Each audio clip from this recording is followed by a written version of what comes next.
Hello students, today's point of discussion is methods for determining the order of reaction. Now remember, order of any reaction cannot be determined by cannot be predicted by merely seeing the stoichiometric equation. So remember, order is always experimentally determined. So let's discuss few methods to determine order of reaction. So very first among the all is by using differential rate expression. So by using differential rate expression. Now using differential rate laws, one can calculate order of reaction. Let's discuss how. So for nth order reaction, differential rate law can be given is what? How one can give the differential rate law for this? So R is equal to Kn C to the power n, where R is rate of reaction, Kn is the rate constant of nth order reaction, C be the concentration, and ultimately n is the order. So by taking logarithm, we get, so what? ln R equals to ln Kn plus n ln C. So if double logarithmic plot, remember, if double logarithmic plot of rate versus concentration, that is ln R versus ln C, gives a straight line, then the slope of that line gives value of n, which happens to be the order of reaction, and intercept gives ln Kn. So remember, if double logarithmic plot of ln R versus ln C gives a straight line, then slope equals to what? Value of n. So if this is for ln R and if this is for ln C, then here comes the straight line like this. So slope of this line gives value of n and intercept gives value of ln K. So by this one can easily predict the order of reaction. So this is very important thing. Also one thing to be noted, what? If R1 and R2 are the rates of reaction at different concentration C1 and C2. If R1 and R2 are rates of reaction at C1 and C2 respectively, then for nth order reaction one can write what? R1 by R2 is equal to C1 by C2 to the power n. Now by taking the logarithm, what we get? ln R1 by R2 is equal to n ln C1 by C2. Now starting from this one can give n is equal to ln R1 by R2 upon ln C1 by C2. So in this way order can be determined.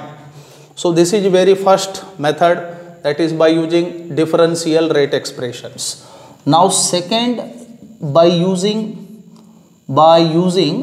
integrated rate equations. Now remember, we have derived integrated rate equations for first ordered reaction, zero ordered reaction, second ordered reaction, third ordered reaction. So if we put the concentration values with the certain time interval given in the integrated rate equation for 2 or more than 2 instants, value of K shouldn't vary. If value of K is not varying for different concentrations with respect to what that the time taken means time given, then that specific means what reaction is said to be of that order. For example, consider integrated rate equation for first ordered reaction is K is equal to 2.303 by T log base 10 A upon A minus X, or instead of this one can write concentration of A naught upon concentration of AT. Now if we put for different time intervals different means A minus X values related to what A, then the value of K if remains same for different concentrations, then it is said that the reaction is of first order. Similarly, if any specific reaction satisfies zero order integrated rate equation, then that reaction is said to be of zero order. Likewise, so using integrated rate equation one can predict easily the order of reaction. This is very important thing to do. Now third very important method to determine the order of reaction is by half-life method. So by half-life method. So half-life period of reaction is time taken for the reactant to get converted into half of the original amount into product is said to be what? Half-life period. So if two experiments are carried out at different initial concentrations, then one can write for nth order. Remember, if two different experiments are carried out for or at two different molar concentrations, then for nth order reaction one can write what? T half 1 upon T half 2 is equal to A2 upon A1 to the power n minus 1. Now by taking logarithm we get ln T half 1 upon T half 2 equals to n minus 1 ln A2 by A1. Now one can write n minus 1 is equal to what? Ln T half 1 by T half 2 upon ln A2 by A1. So further this can be given as n is equal to 1 plus ln T half 1 by T half 2 upon ln A2 by A1. So this gives the order of reaction where n is supposed to be the order of reaction. Now fourth very important method to determine the order is the graphical method. So which involves, this is called as method of initial rates and isolation method. So fourth one is isolation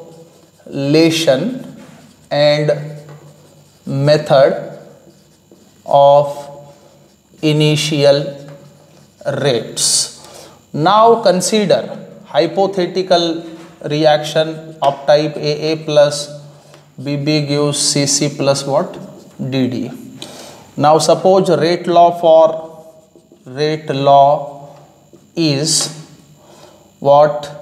Rate is equal to K into concentration of A to the power X into concentration of B to the power Y. Now in order to calculate order of this reaction we need to calculate what value of X and Y. So for that we need to isolate any one of the reactants by taking other reactant in large excess. So we are going to isolate first of all A by taking B in excess. So first of all measure the initial rate of initial concentration of the reactant A, and rate initially measured is said to be R naught. So by taking B in excess, if we take B in excess, then reaction is means independent of concentration of B ultimately, and at that point reaction do depend only on concentration of A. So by taking B in excess, one can isolate what? A. So by taking B in excess, we can isolate A, and then the rate, initial rate. So initial rate is given as, so how can we give initial rate? R naught is equal to K into concentration of A naught to the power X. Now by taking logarithm, we get, so log base 10 R naught equals to log base 10 K plus X log base 10 concentration of A naught. Now when we plot log base 10 R naught against log base 10 A concentration of A naught, then a straight line is obtained like this. So this axis is supposed to be for log base 10 R naught. When we plot this against the log base 10 concentration of A naught, then a straight line is obtained like this. Now the slope gives X and intercept gives value of this. Now same experiment is repeated again by isolating B. Now this time by taking A in excess. When we take A in excess, then the concentration of A doesn't affect the rate. So the reaction wholly depends on the concentration of B, and then by doing the same we can have another plot of the same, and that can give the straight line like this. And now slope of this line will give value of Y. So now by doing this we are having value of X and Y. So the sum of the X and Y gives the overall order of reaction. In this way order of reaction can be predicted. So these are the methods to determine order of any reaction. Thank you very much.